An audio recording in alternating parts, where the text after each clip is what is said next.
Hi, and welcome to the Pride Road Architects podcast. I'm Lisa Raynes, and each episode I'll talk to people who interest me in the world of architecture and business. So join me and fellow lions and lionesses as we explore architecture in the den.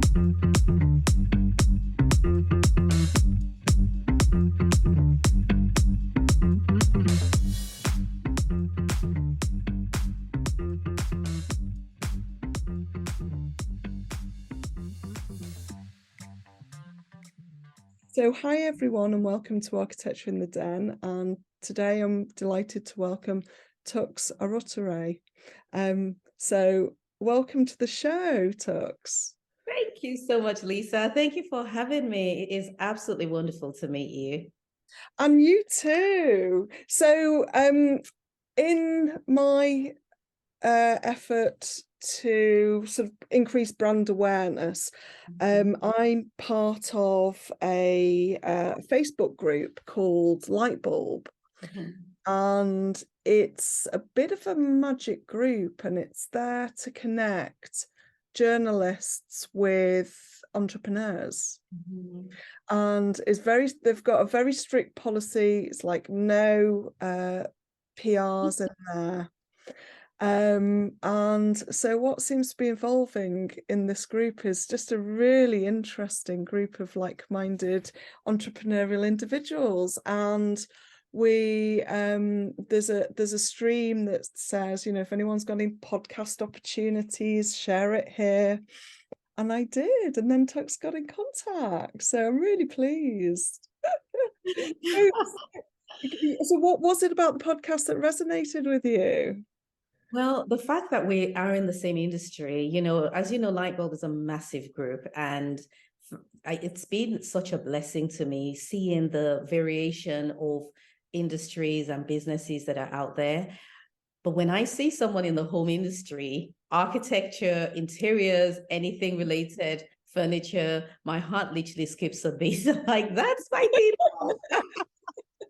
But I found it fascinating that you're actually running a podcast on architecture and around the industry, and particularly the fact that you decided at some point to begin to focus on renewables and sustainability. So that was quite interesting too. And I thought, got to meet Lisa. Excellent. So what is it that you do? So I am the owner of the Baby Cot Shop, which is a interior design studio for nursery rooms, children's rooms, and playrooms, as well as a retail store. So we have our own brand of high-end furniture, linens, and artwork and accessories for children's rooms. And we specialize in creating amazing nursery rooms for parents who want the best for their children. So first of all, have you got a website?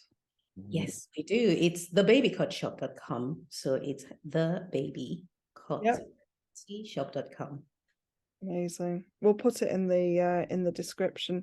Excellent. And you've not just got a shop anywhere. Where is your shop? Our shop is on the beautiful historic street, the King's Road in Chelsea, London. Wow. There's got to be a few stories about how you've managed to do that.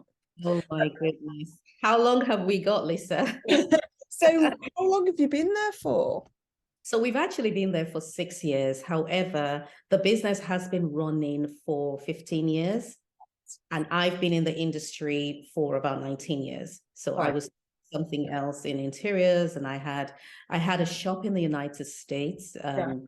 Let's start from the beginning. I worked as a medical rep, and because I had a very strong interest in medicine, wanted to follow in my father's footsteps. He's a retired surgeon, and I really wanted to go in that direction, because as a child I would read his medical books and go through all of the pictures of, you know, skin diseases and everything gory.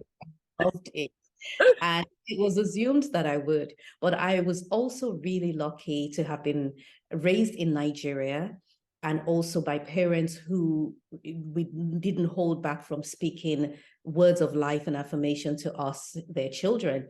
And so my brothers and I grew up in this amazing space where we were told we could do anything, we could be anything. And the thought of failure or impossibility literally never was a part of my life. And so when I was 16, I moved back to the United Kingdom. I say back because I was actually born in Scotland. So I was born in Edinburgh, and my parents moved back to Nigeria when I was a baby. And so I grew up in Nigeria and then turned 16 and came back here. The intention was to go to university, to go to medical school. But because I had a little bit of a sizable head, it didn't occur to me that I needed to study extra hard for A levels, because I thought I was so smart I could pass, and I didn't do well enough to get into school. So I ended up going in to study pharmacology instead at the University of Hertfordshire. And the intention was I'll study pharmacology, and when I'm done, I will go to medical school. But I loved it very much, and I enjoyed everything about human physiology. It was really a continuation of my childhood in many ways. But then I got married in my second year, and I became obsessed with doing up our little flat in London. And I realized that I was spending less and less time in human physiology lessons and more time at home base and B&Q and Fads. If you remember Fads was an old interiors decorating store back in the day. And one day I said to myself, you know what, Toks, let's just admit we have dropped out of uni, because I wasn't even going any longer. So I then I got a job as a medical rep with a pharmaceutical company, which was great. It paid well. It was wonderful, but I didn't particularly enjoy the bulk of the job. I loved talking to doctors about drug interactions with their patients, but that was all. And that was only a small part of the job. I didn't really enjoy it. And then I had my children. I had my third son. And at the end of maternity leave, I was due to return and really wanted to have more suitable hours as a young mother, because my children were born. I had 3 children, ages 3 and under. And they were, yeah, I know. It was not exactly planned, but it happened that way. And oh my goodness, that was a time. And so they wouldn't give me suitable hours. I had to work full time. But at the exact time I got the email from them turning down my request, I received, I happened to be reading a book, and I was on the exact point in the book where someone had written into the author saying, how do I know what my gift is? And the author said, your gift is that thing you do so effortlessly that everyone thinks it's a big deal except you. I thought, for me, that's interiors, because everybody loved my home and I didn't think it was a big deal. And so I went on to study interior design at a college nearby. I did a couple of design courses and then set up a residential design firm. And I had been running that firm for less than a year, maybe about 6-7 months, really just starting to get into it. When one day my husband comes back from work and says, how do I, he says to me, why don't we move to the United States? And I said, yeah, let's go. So we sold our home and we packed our 3 little boys and off we went to the beautiful city. Can I just 3 little boys? 3 little boys. Yes, I have 4 boys actually now, because I ended up with a 4th. Ended up with a 4th. Girls were not meant to feature in my life, and I have no idea why. Considering that, Lisa, I don't have sisters. I've only got brothers. Isn't that something?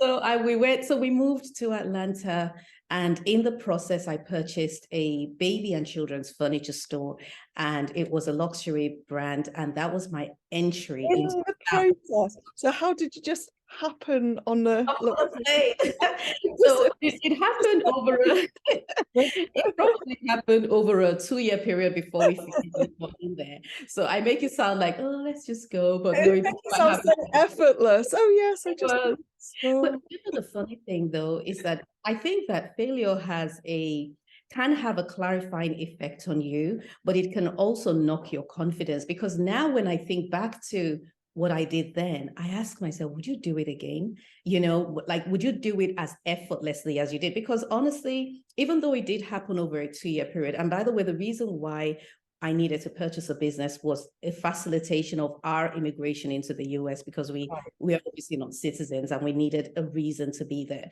So the whole idea was, hey, we're going to buy a business, and we had options, and that was our number one option. What other options were you looking at? The other option is that my husband at the time worked in IT, and he could get a company sponsor him for a role. So that was a second option. So those were probably our two main options, to be honest. But we decided, at this point, were you looking at different businesses to buy? Yeah, absolutely. I had zero desire to do anything to do with babies. It was not my intention. As a matter of fact, I wasn't particularly looking for interiors either, even though I had started an interior design company. I was just looking for any business that had a good amount of cash flow and made sense and I could run. And so the first business we looked at everything from dry cleaners to sandwich shops. How did you go about looking for a business? There's a website called Biz Buy Sell. And there are a couple other websites, and they are, I haven't looked there in years, but that they were excellent for searching. So I go onto Biz Buy Sell, and that was my day. My husband will be at work. I'm at home with the kids, and I'm just on Biz Buy Sell looking for businesses. And I had to fly out quite a few times to go either see it in person, meet in person. But the whole process was a learning experience, because we hired a business lawyer to help, because, we're completely green. We have no idea. Remember that even though I had an interior design company, I could barely call it that because I had only been doing it for 6 months. I was stumbling in the dark. I didn't quite know what I was doing. I just knew that I was great at design. So the business side of it, I had no experience of. So we hired a lawyer to help. But he guided me, because I remember when I went to, when I was saying, hey, we've seen this dry cleaners firm and so on, then to save us money, he would actually go and have a look at it in the first instance before saying, okay, I think you come have a look at this.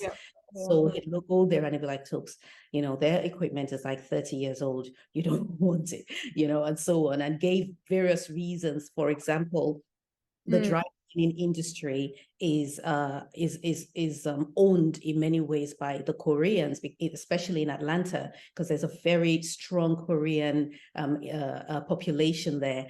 And he said to me, I'm not going to take my Armani suit to a non-Korean to dry clean, because I know they're experts at what they do. So that made so much sense to me. And then I came across Hallmark. Hallmark was another one I considered. So in the United States, the Hallmark cards actually have shops, and there are Hallmark shops. I don't think we have Hallmark here. We do have Hallmark, don't we? Yeah, we do as a brand. I don't know whether there's shop. There used to be shops. Okay. So Hallmark shops. So you have Hallmark shops which only sold cards, and then you have Hallmark Gold Crown stores, which sold 40% of Hallmark products, or 60% of Hallmark products, and 40% of whatever you wanted. And so I had fallen in love with a particular one, and my intention was, I'm going to sell interiors. That's going to be my 40% is going to be interiors, and everything was going well. And we had we even went as far as almost going into escrow, where you exchange contracts and you put the money in. But then there was a clause on there that said, if either party pulled out, then we would lose our money. And it didn't make sense. So we had to pull out of that. Then I just thought, you know what, I don't care. I only want to hold my Gold Crown store. So I began calling every single agent in the state of Georgia looking for a Hallmark Gold Crown store. And this guy saw one, had advertised one, and said, tell me a bit more about you. And I say to him, I got these 3 children, and my husband and I, we want to move. And he said, you know what, Toks, you're a very nice person, and I don't want you to I don't want to frighten you, but the area where this Hallmark is not a nice area, but there's a beautiful store that I think is perfect for you. It's high-end children's furniture. And I was I don't know, I don't want to pigeonhole myself into children. I love all people. I love I spend so much time with kids already. Why do I want to spend time with their furniture as well? So, but I flew over to Atlanta, and I met the owners, and I saw the store, and we went to the trade show together. And that was when I was just taken in. I fell madly in love. And that was my introduction into the world of high-end furniture. Well, For and business as well. business as well, yeah, and business, because my previous business experience was really working as a checkout girl at Asda, so I had zero business experience. So it's like from zero to Yes. on, you know, when you talk about businesses, you must be looking at kind of, you know, balance sheets, profit and Absolutely, loss, absolutely, and absolutely. then going to the States. Gosh, Yeah. Yeah, wow. a new country, a new, you know, I mean, we didn't have family there. Later, I discovered I had a cousin there, which was wonderful. But initially, we didn't know we had anyone there. But we saw it more like an adventure. You know, it was an adventure. It was great. The kids loved it. We settled in. My fear, obviously, was that I was going to tank the business. That's what I just thought. All of our life savings, all of the money we have in this world has gone into this business. And if it doesn't work, I'm in trouble. However, it was not as bad as I thought it was going to be. It was just a great experience. And the business actually started to grow. I think people loved hearing the story of the English girl or the British girl who has come over to Atlanta. And my accent gets heightened when my English accent gets heightened. Especially amongst the Americans, and they thought I was the bee's knees, and they were like, "Oh my gosh, you're from England." So I scored some brownie points there, but it was great. I mean, I learned very quickly. One of the challenges I had was vocabulary, because they in the United States pronounce or say certain things differently. Like we would say a valance, and they would call it a dust ruffle or a bed skirt, and not just in the United States. In the South, their vocabulary is different from the rest of the US. So it was learning all of these different words and you know, items that I didn't understand. But that was also where I learned how to use different patterns to create bed linens, and because everything was customized, you see. Right. And then after we had been there, I think we're now going into year 3 or year 4, and it's just steady growth. And we begin to hear rumors of a recession coming. One of our friends' husband walked at Wall Street, and he said to her, you know, you need to talk to your friend and let her know that things are about to change and businesses are going to have a tough one next year. And it's so happened. So when was this? What? 2008. Yeah. Okay. Yeah. 2008, the Great Recession. And so think twice about renewing your lease. And my lease was up for renewal. It was the hardest decision I ever made in my life, and eventually made the decision to close the store. But I thought, we're not going to close the store. We're just going to move it online.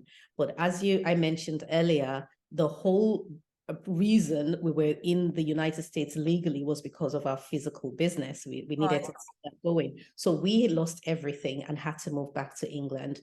And so we came back home empty-handed, and I was pregnant with my 4th son as well. I call that season of my life the perfect storm, because everything that could go wrong literally went wrong. Like, you know, we lost everything, our home, we lost our business, we lost our livelihood, we lost the city we're living in. We had to deal with explaining to 3 young boys why they couldn't see their friends anymore, why they couldn't go back to school. And all of that happened. But then after about, because we didn't understand what was happening. We could see that there was a problem in the economy, because we were in a strip mall in an area called Buckhead, and Buckhead is like the Chelsea of Atlanta. But we saw that all of the stores were shut in, like it was like a domino effect, and it was only a matter of time before it came to us. And as you know, with a strip mall, we all draw the traffic in, and the traffic's reducing, and the news is going on about the recession, and people are not spending, and people. What's a strip mall? Is it like a line of shops? Yeah, so it's like a U with an outdoor mall. It's an outdoor. Basically. Yeah. Yeah. So it's not an indoor mall, it's an outdoor mall. Right. So with parking in the middle type thing. Exactly. The car park's in the middle, and it's nice and easy. And it's a staple part of many neighborhoods in the United States. So yeah, that's what it was. And that was our experience. And so when I came back, I thought, We initially thought things are going to blow over. We're going to go back. We're going to start again. Everything's going to be fine, because we hadn't quite lost it all. We were still losing in the process of losing it all. And one day it hit me, and I thought, you know what? I need to face up to the fact that what has happened really has happened. And the minute I accepted it, I just received a surge of strength and energy, and I just got to work. And the first thing I needed to do was create a website so we don't lose it completely. And so it's a case of we're moving online. So I now didn't have any money. I needed a website. I called a friend of mine in Nigeria who used to live here, and he referred me to his friend. He says, you know what, speak to this friend of mine. He lives in Leeds and he'll help you out. He'll sort you out with a website. So I called a friend and I say, hey, I said, I'm so-and-so's friend. And he said, I can call you and you'll help me. And he was like, yeah, absolutely. Just tell me what you want. So I just explained. I said, I really don't care anymore. By this time, I had spent, I think, a good double digits in thousands of dollars on trying to get a website up and running in the US. And it was one thing or the other. And I lost quite a bit of money doing that. And then he told me, he said, oh, I'll just charge you £1,000 because you're Esau's friend. And I thought, okay. He goes, that's good, isn't it? I said, very, very good. And I hung up because I knew that if I had £1,000, I would be spending it on nappies and wipes and all of that. And I couldn't afford it.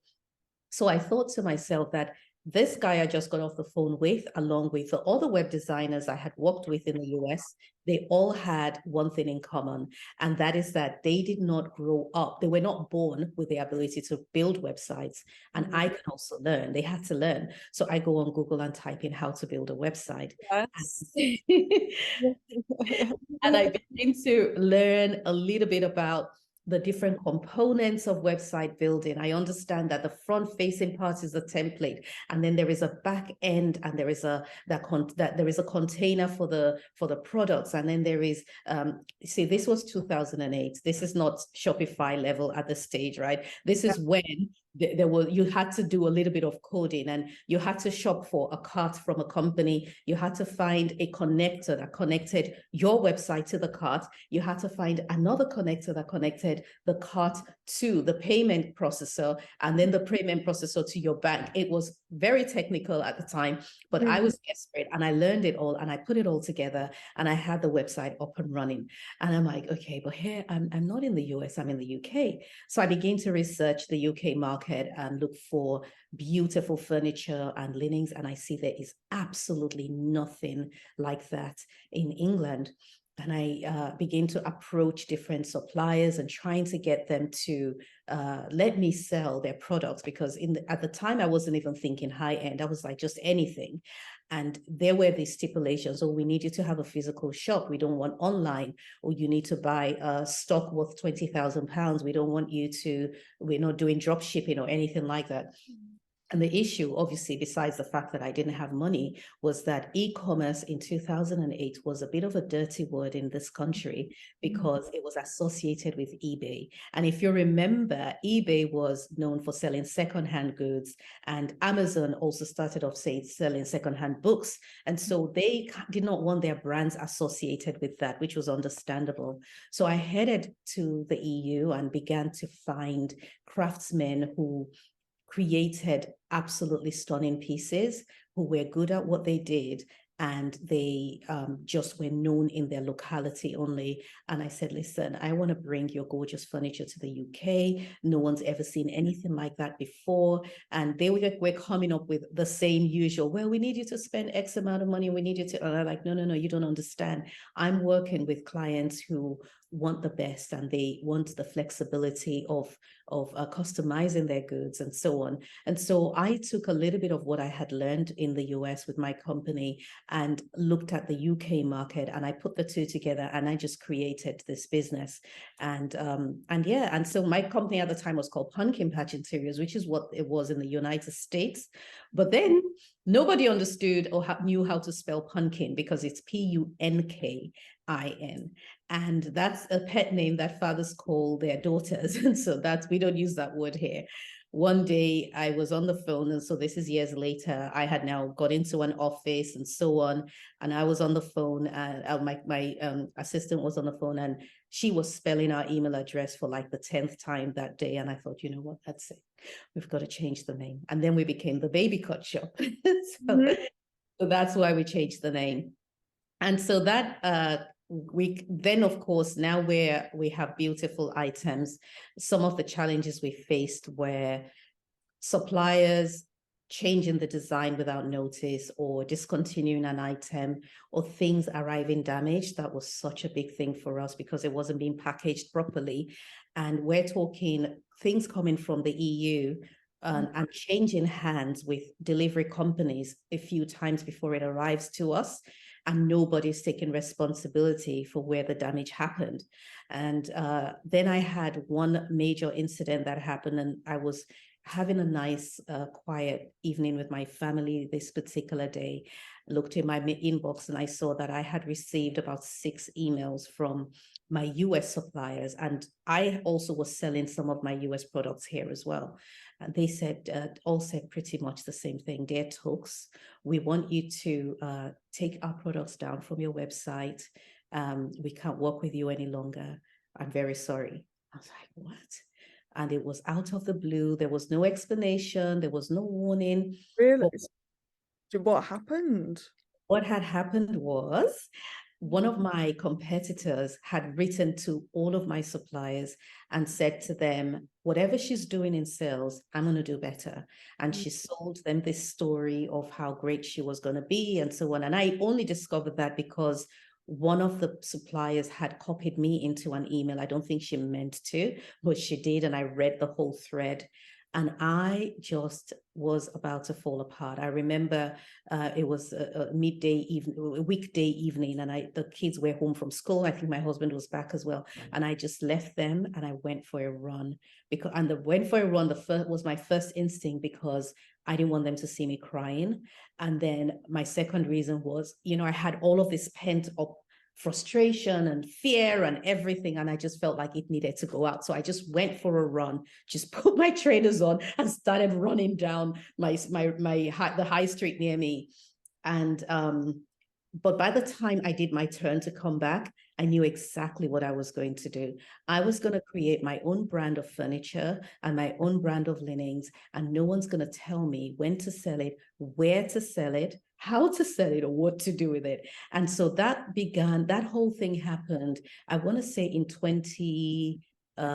probably 2012, 2013, about then. But it took a number of years, and finally in 2021 January, we launched our brand of furniture and linens and art.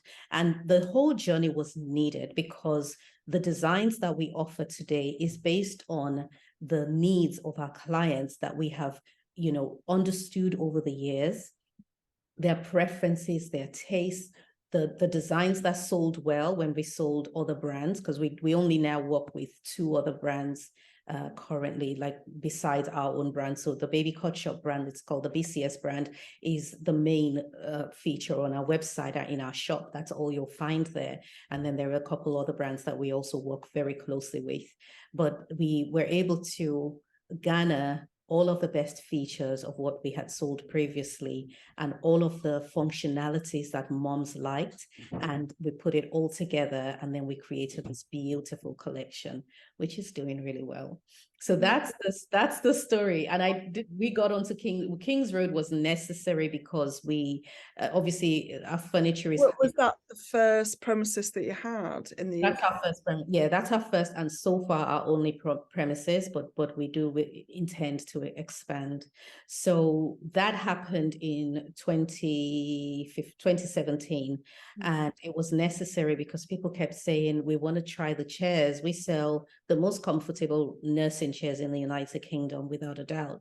And people wanted to try it, but for them to try it, you cannot, there isn't enough words you can use to describe how beautiful, how safe, and how stylish and how comfortable and practical and sturdy our furniture is. Like, we try with words, and the website is undergoing a resurgence at the moment. We're redesigning it, but there's only so much it can do. And people really do need to come in and sit and find the chairs comfortable and touch the furniture and see that it really is sturdy. We had a client pop in a few months ago to buy a cot because she had already purchased a cot, but then she has a massive dog, and the baby thankfully hadn't arrived yet, but the dog flips the cot over. And she's like, I need something heavy, I need something sturdy. And she came to us, and you cannot lift our cots by yourself, you know, and because we've thought about everything, we thought of every scenario. The advantage as well of us manufacturing our own brand is that we are in control. So when anything changes, if the safety standards change, we change instantly. You know, we don't have to contact countries, you know, many miles away and start telling them we need to get rid of our stock or anything like that. We don't do that. We make things in small batches, and then we finish them to order, and we finish them for each client. So you can have your child's name engraved on a piece, or you can have their name embroidered on a pillowcase, or a family monogram carved onto the headboard of your cot. There really isn't any, there's no limit to what you can do. And so there must have been a story about moving from online back into bricks and mortar again. So so you'd had experience over in the States, but it must have been quite different. It was different, but I had to lie to myself and say that it was not different. I had to, because if I had taken in and absorbed all of the very real challenges and possibilities of what could go wrong, I wouldn't have gone for it. So I had to say to myself, you've done this before, you can do it again, it's no different. And that's literally my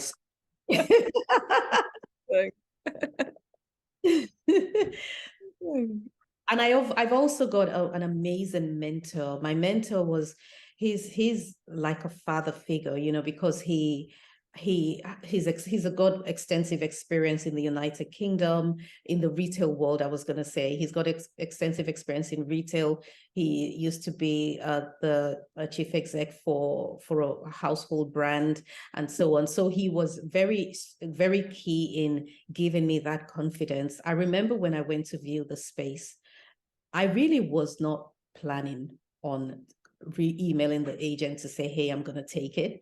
My intention was to play closer to my dream than I had been doing, because I knew I wanted to have a physical location. But I also did not think I had the guts to do it.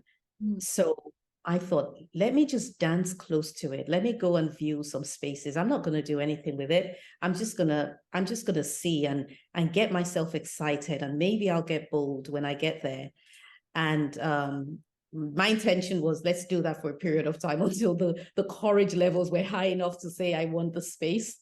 So I went to see this place. I fall back to a few years earlier. I'd heard about this thing called a vision board.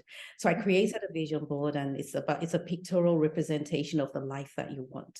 So I knew that I wanted to have a physical space in an affluent shop, an affluent high street in London. So I'm doing this digitally, and I go onto Google and type in affluent high street London and go into Google Images to pick one. And the first one was Kings Road.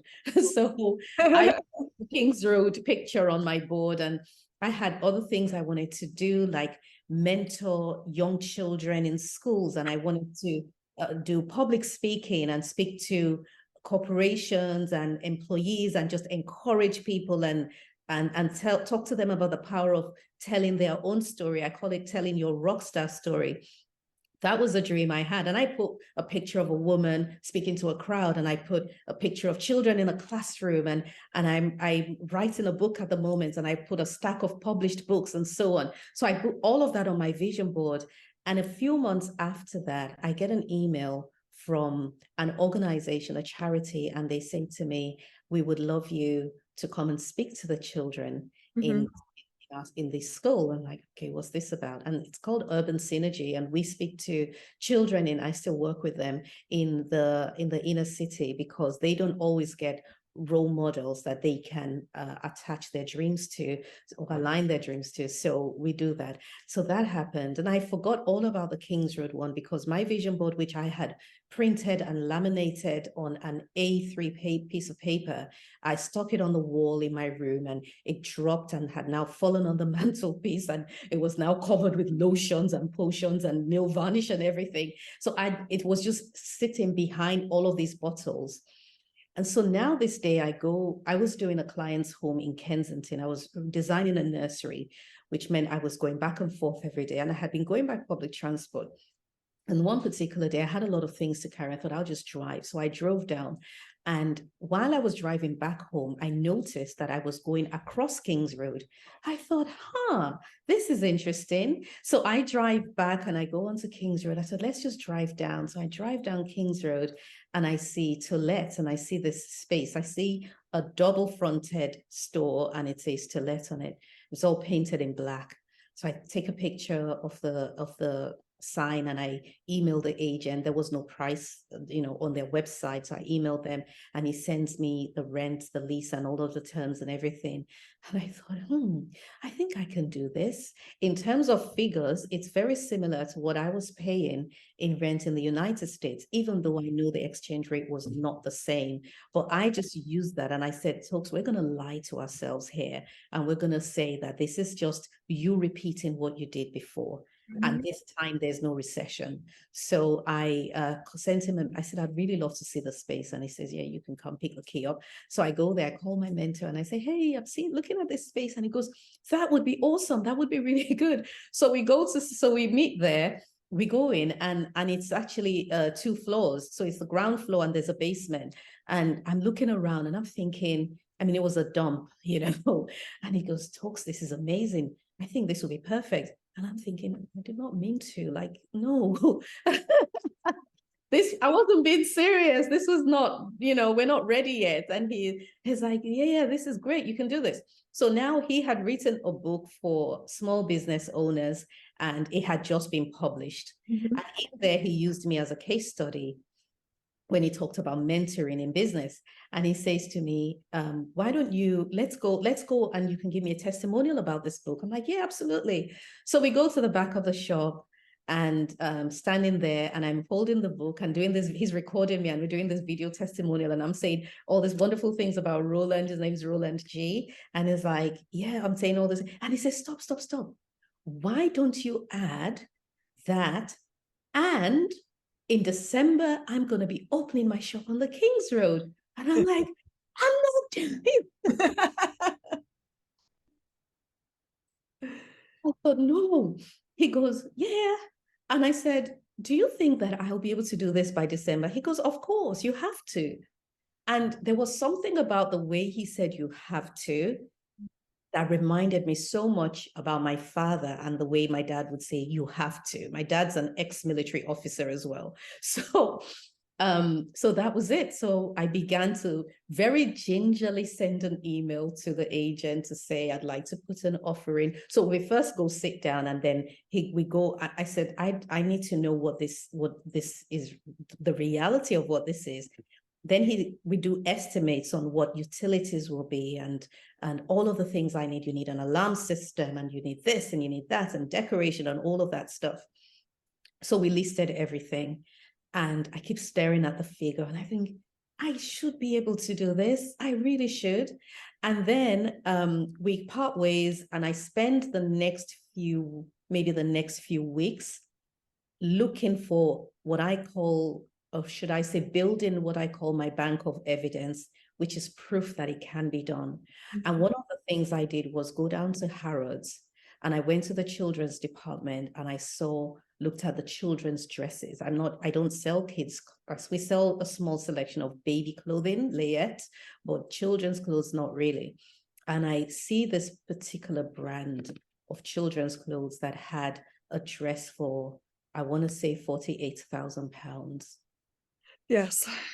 And I see they have other dresses, £16,000 and £8,000. And I thought, if people will spend £16,000, £20,000 on a dress, surely they'll be able to spend £2,000 on a cot. And that was part of the way that I had to train my mind to accept what I was about to step into.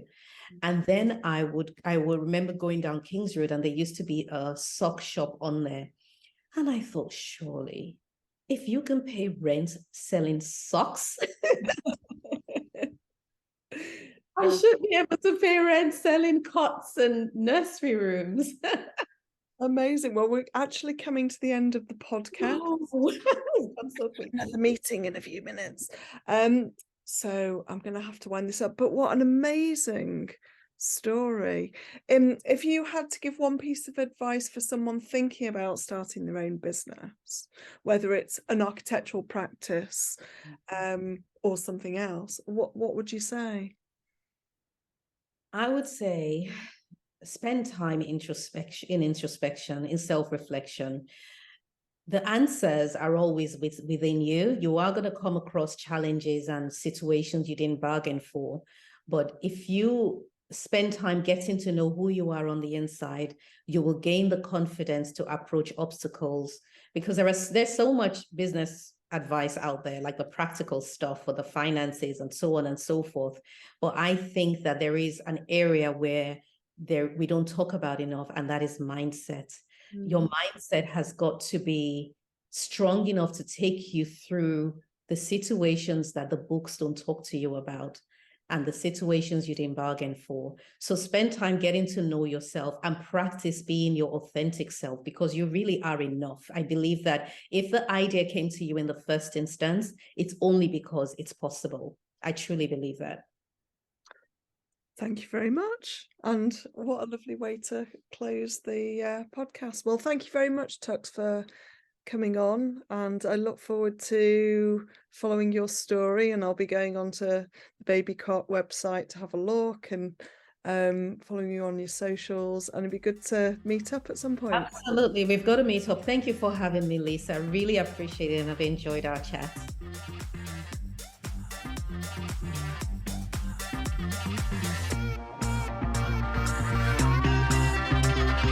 Thank you for joining me, Lisa Raynes, for Architecture in the Den.